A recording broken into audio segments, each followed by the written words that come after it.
Hi guys, I'm here today to do a video that I saw Jen do last week and I really loved it. It was such a fun and interesting video to watch, so I thought I would try it out myself and see what happened. So that video was, in case you haven't seen it, but I will of course link it down below.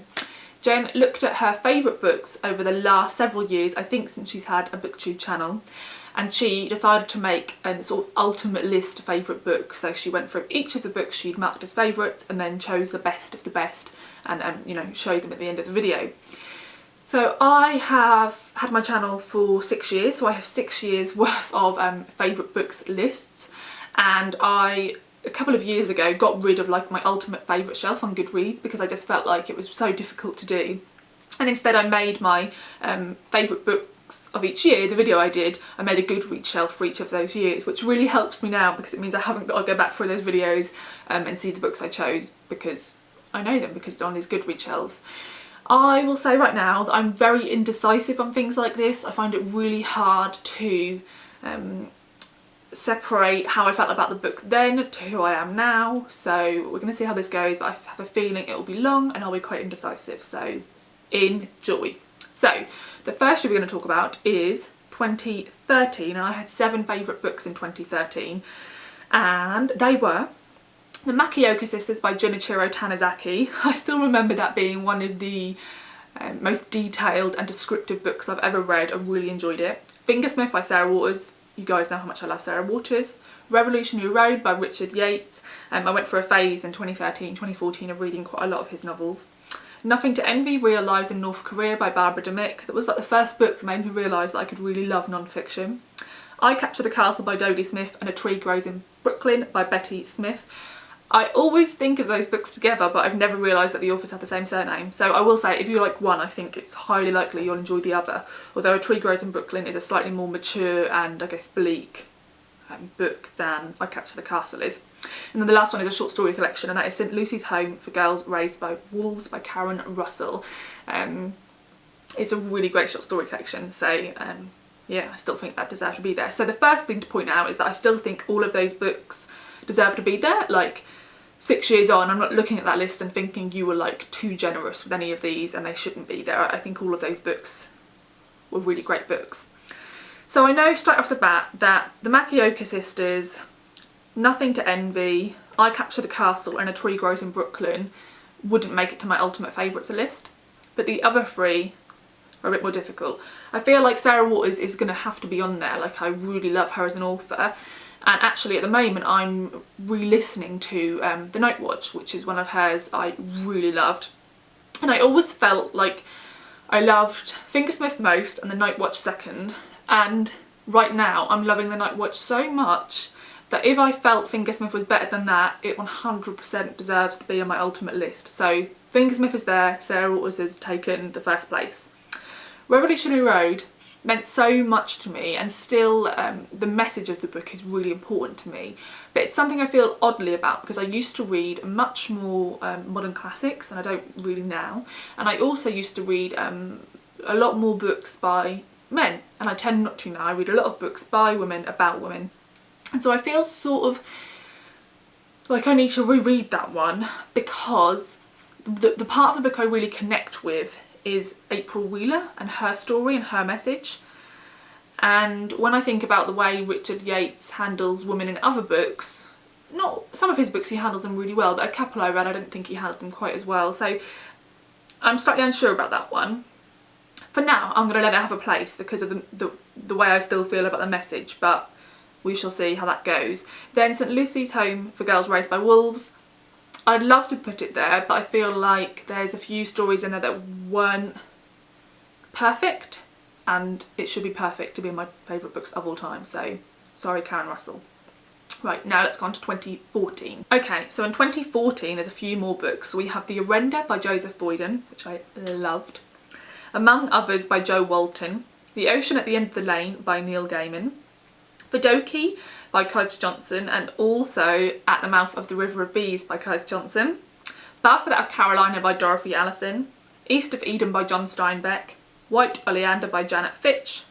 The Girl Who circumnavigated fairyland in a ship of her own making by Catherine M. Valenti, and How Green Was My Valley by Richard Llewellyn. Right off the bat, I'm going to say How Green Was My Valley makes it to the top. It's an amazing, heart-achingly beautiful book, and I will forever feel like that family truly lived. Like, it is perfection. So please go read that if you haven't already. I feel emotional just thinking about it. It's an amazing book. So that has made it. The ones that definitely don't make it are, among others, The Ocean at the End of the Lane, Vidoki, At the Mouth of the River of Bees, East of Eden. Do you know, it's funny because East of Eden is the only book I'm probably going to talk about in this whole video that I have actually reread. And I really enjoyed, I think actually that was the reread because I'd read it many years before in 2006. Yes, that was the reread. I still think it's an amazing book, but it wouldn't make my favourite books of all time. White Oleander wouldn't either. So the ones I'm choosing, so How Green Was My Valley is definitely there. The ones I'm still dithering over are The Girl Who Circumnavigated Fairyland in a Ship of Her Own Making. And as Jen said in her video, I adored that book, but I've since read the second and third and didn't enjoy them anywhere near as much, and I feel like that sort of tarnished my love of the first one a bit, which is perhaps unfair, but it's just how it feels. So I don't think that one will make it. So the others are Bastard Out of Carolina, which I loved and felt so emotional about, and yeah, so that's in consideration, and The Arrender by Joseph Boyden. So I'm going to put both of those there for now. So we have The Arrender, Bastard Out of Carolina, and How Green Was My Valley. So the list is already getting a little bit long. I think we already have 5 books, do we? So let's see how we go now. So let's go on to 2015. And I've just realised I forgot to say that that 2014 list I still think is a great list of books. I don't want to sound disparaging when I don't select them for the ultimate list. I still would happily reread any of those and would wholeheartedly recommend them. It's just that I know that quite a few of them wouldn't make it to the top cut. So 2015 we have The Darkest Child by Dolores Phillips, The Long Way to a Small Angry Planet by Becky Chambers, Fool's Fate and The Mad Ship, both by Robin Hobb, and one of them is the second book in the second trilogy in Realm of the Eldlings, and one of them is the third book in the third trilogy of Realm of the Eldlings. What a mouthful. By Light We Knew Our Names by Anne Valenti, which is another short story collection. Girls Will Be Girls, Dressing Up, Playing Parts and Daring to Act Differently by Emma O'Toole, which is a non-fiction book. It's really fun, easy to read, and I really loved it. Through Black Spruce by Joseph Boyden. Oh, again, such an amazing novel. Swamplandia by Karen Russell, which has its faults, but I have such love for it. The Tiger's Wife by Taya Brett. How to Breathe Underwater, another amazing short story collection. Americana by Chimamanda Ngozi Adichie, and A Tale for the Time Being by Ruth Ozeki. This, I always remember that 2015 was like such an amazing year of reading, and I look at this list now and realise quite how spoiled I was. So I feel like I wouldn't be being true to myself if I didn't put a Robin Hobb book there, and it's really hard to do because to select a book that's midway through a series, I feel like I'm going to select one Robin Hobb and I'm going to let that represent my love for Robin Hobb in general. And I'm going to go with Fool's Fate because I feel like, having spent so many books with Fitz, I can't choose a book that doesn't have him in it, even though I really love the Mad Ship books and all the characters within them. So Fool's Fate by Robin Hobb is in the top. I'm thinking about the collection, By Light We Know Our Names. Really loved it. Oh, so hard. I'm gonna say that How to Breathe Underwater makes it, because it's such a beautiful short story collection. It's quite unique for me in that they're realist short stories, but they're all about young girls coming of age, which you guys probably know is one of my favourite things. I always want to put this whole list on there, it's so hard. Okay, so the ones that don't make it: The Darkest Child, The Long Way to a Small Angry Planet, The Mad Ship, because we already have a Hobb. Girls Will Be Girls, I'm tempted, but I'm not going to put it there. I always feel like I want a separate list for non-fiction. Swamplandia I love, but it has got an imperfection to it, so I don't think it would be fair. And The Tiger's Wife, again, isn't a perfect book. I'm really tempted by Americana and A Tale for the Time Being. For now, they're going to be put on. Okay, so we're taking a lot from this list. We're taking How to Breathe Underwater, Americana, A Tale for the Time Being. Through Black Spruce, we're going to take that as well, because I really love it. Okay, so there's a lot. Yeah, 2015 was a good year. I don't know how like limited this list should be. So 2016, I don't know how many books we have for 2016. Okay, so 2016 is a shorter list, but it's an amazing list. So we have The Unseen World by Liz Moore, Just Mercy, A Story of Justice and Redemption by Brian Stevenson, Night Waking and the Tidal Zone by Sarah Moss, The Essex Serpent by Sarah Perry, The Inconvenient Indian by Thomas King, and The New and Improved Romy Futch by Julia Elliott. Okay, so the two that definitely don't make it, even though they are amazing, is The Unseen World and The New and Improved Romy Futch. The one that definitely makes it is The Inconvenient Indian. It's an amazing book, heartbreaking but amazing. I think everyone should read it. I'm going to make myself choose one Sarah Moss, which is really harsh, but I'm going to take Night Waking, because I feel like Night Waking, I love them both, but Night Waking set on an island and its protagonist is a woman, and I love those two things, so I'm taking Night Waking. Do I want Just Mercy as well? I really love Just Mercy, and I find those sort of things really matter to me, like what that book's about. And the book's about the criminal injustice system in the US and focuses on minorities. So Brian Stevenson runs an organisation that tries to either shorten people's sentences or release them from death row, or you know, get them released totally if he thinks they've been unfairly convicted. And each chapter focuses on a different minority, as I said. It's really, really good.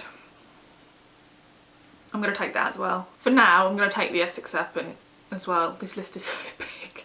Yeah, I'm going to take The Essex Serpent. Now, it looks like in 2017 and 2018, I didn't make shelves on Goodreads, and if I remember correctly, I felt that 2017 wasn't an excellent reading year, which is why I didn't make a shelf, and I just haven't got around to making the one for 2018 yet. So let's have a little look at what I put in my 2017 list. Okay, so 2017 we have The Hate Race by Maxine Benova Clark and Men We Reap by Jesmond Ward. They're both memoirs, both amazing. I don't think I love them as much as the other non-fiction books I've selected, so I'm going to say no. Riverine by Angela Palmer. I think it's Palmer or Palm, I'm not sure. I gave that book 4 stars because I didn't think it was perfect, but actually when I look back on it, I feel such a connection to it that it would feel wrong not to put it in my favourites, so I'm bringing it with me. The Clay Girl and The Trouble with Goats and Sheep, really enjoyed them both, but they're not going to make my favourites. And that the same, it goes for Tin Man by Sarah Winman. Really enjoyed it. It's not going to make my favourites. English Animals. Oh, this is so hard because I haven't really, at the time, I really enjoyed it, but I didn't think it would be a book that would make it to my favourite books of the year, like at the time I read it, and then it did, and then I still didn't think it would, you know, really go up against my favourite books of all time, but yet I haven't been able to stop thinking about it, and I always think about rereading it, even though in a way it feels like a book that's so sort of quiet. It just feels like I don't know. I'm gonna take it for now. What I'm going to do is when I finish this, I'm going to get them all out and I'll properly show you the stack, and then maybe we'll cull it. So I'm going to take English Animals through with me as well. So 2018 I had some honourable mentions and then my favourites. And I only had 5 or 6 top favourites, and that's Nevermore by Jessica Townsend. Really enjoyed it, but it doesn't compete with the other books I have in my ultimate list. Daughter of the Forest by Juliet Marillier. Again, loved it.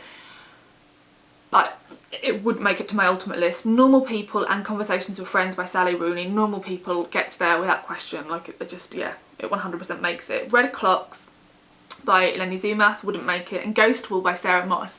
I'm not going to allow myself to put, or am I? But if I did, then would I take Tidal Zone or Ghost Wall? I'm going to have a little think about that.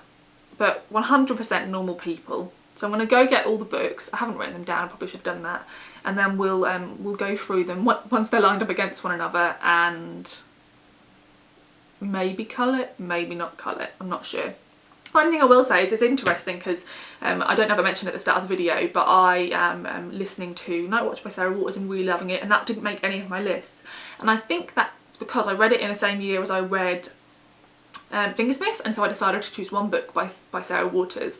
But right now it's shocking to me that it didn't make my favourites, and the way I feel about it right now is like it should be on my ultimate list, but I'm not going to cheat and do that because I'm basing it on the list I actually made. So just bear in mind that I love Night Watch as well. So I'm going to go get the books and then come back and try and make the list a bit smaller. So I picked them all up and there's a lot of them. Let's check. 1, 2, 3, 4, 5, 6, 7, 8, 9, 10, 11, 12, 13, 14, 15, 16, 17, 18, 19. Yeah. I'm not quite sure how many books I chose between, so I'm going to look that up and I'll write it here so you know how rubbish I am at limiting this. And I have two things I wanted to mention. The first is that I was waiting for a short story collection in particular to come up, because the reason I was not choosing other collections is because I felt that that one was better than them. And it turns out it was never on my favourite books of the year list. So it's hard because I feel like, you know, it's entirely dependent on who you are in that year, like in that moment, even when you make the list. And some things stand the test of time better than others, and some things you remember as better than you initially thought they were. So that collection was The Last Animal by Abby Jenai. I think it is phenomenal and I really like her to be represented on this list. But if I'm sticking with my rules, I can't do that because she wasn't ever in the favourites. And I seem to remember that's because there was 1 or 2 stories in the collection that I didn't love as much, but it was such an amazing collection that I feel like even now I really love those stories. So instead, a collection that I didn't pick because I thought I could pick The Last Animal, I'm going to pick, and that's by Like We Know Our Names by Anne Valenti. It's beautiful, and I think if you like one, you'll like the other. I really love this. So we have 20 books to choose between. So at this point, I feel like the easiest thing to do is to split them into some sort of groups. I don't know if that helps or not. So we have 3 sort of modern classics: Revolutionary Road by Richard Yates, Bastard at Carolina by Dorothy Allison, and How Green Was My Valley by Richard Llewellyn. Those 3. Then I took all 3 Sarah Moss books: Ghost Wall, The Tidal Zone, Night Waking, which I know is a bit naughty, but I did it anyway. I also took 2 Joseph Boyden books. So we have The Arenda and Through Black Spruce. Too many books. Then I have, is that all the non-fiction? Yeah, 3 non-fiction: The Inconvenient Indian by Thomas King, Just Mercy by Brian Stevenson, and Riverine by Angela Palm. Then I have 2 short story collections: How to Breathe Underwater by Like We Know Our Names, 1 epic fantasy, 2 historical fiction, The Essex Serpent and Fingersmith by the 2 Sarahs. And then I guess these 4 are all sort of contemporary fiction by various amazing women. So we have A Town for the Time Being by Ruth Ozeki, Americana by Chimamanda Ngozi Adichie, Normal People by Sally Rooney, and English Animals by Laura Kay. Okay, so now I need to start being brutal, don't I? So I'm going to say that, well, this is a cert, like this has made it. It's an amazing book and I think of it so, like I feel so warm when I think about it.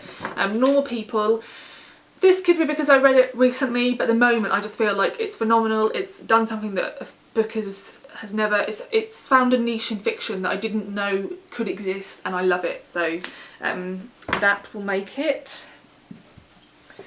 Then I don't know if I should force myself to choose. Yes, I'm going to force myself to choose, and I'm going to choose Night Waking. Then I'm definitely going to take this because I really want to represent my love for fantasy, and yeah, just that series means so much to me. It made me so happy and so filled with joy and heartache, so I'm taking that. Then I feel like I should make myself choose sort of between these 2. It's weird because this is a harder read, but it also feels more unique because of the time it's dealing with. So this is set in the 1640s in Canada, and it follows 3 different storylines. So I feel like this, yeah, is more challenging. and perhaps I enjoyed this one more, but then is this one more worthy? I don't know. I don't know.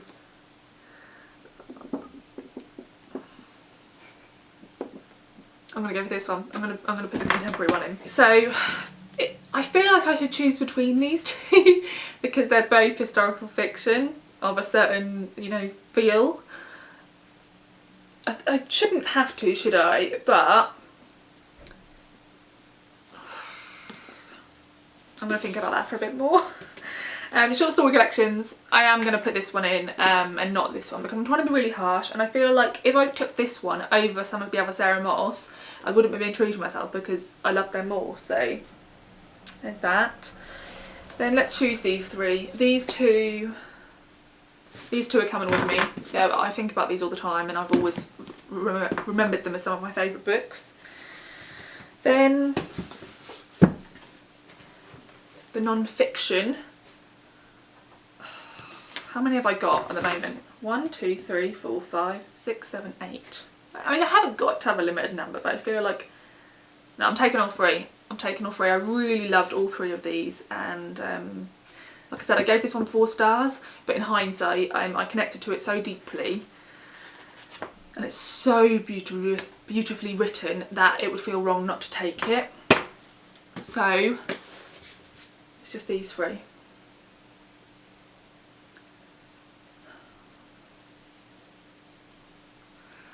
It's hard, isn't it? Because I feel like I really love this, but then I feel like I love the Joseph Boyden and the Sarah Moss books that I left behind more.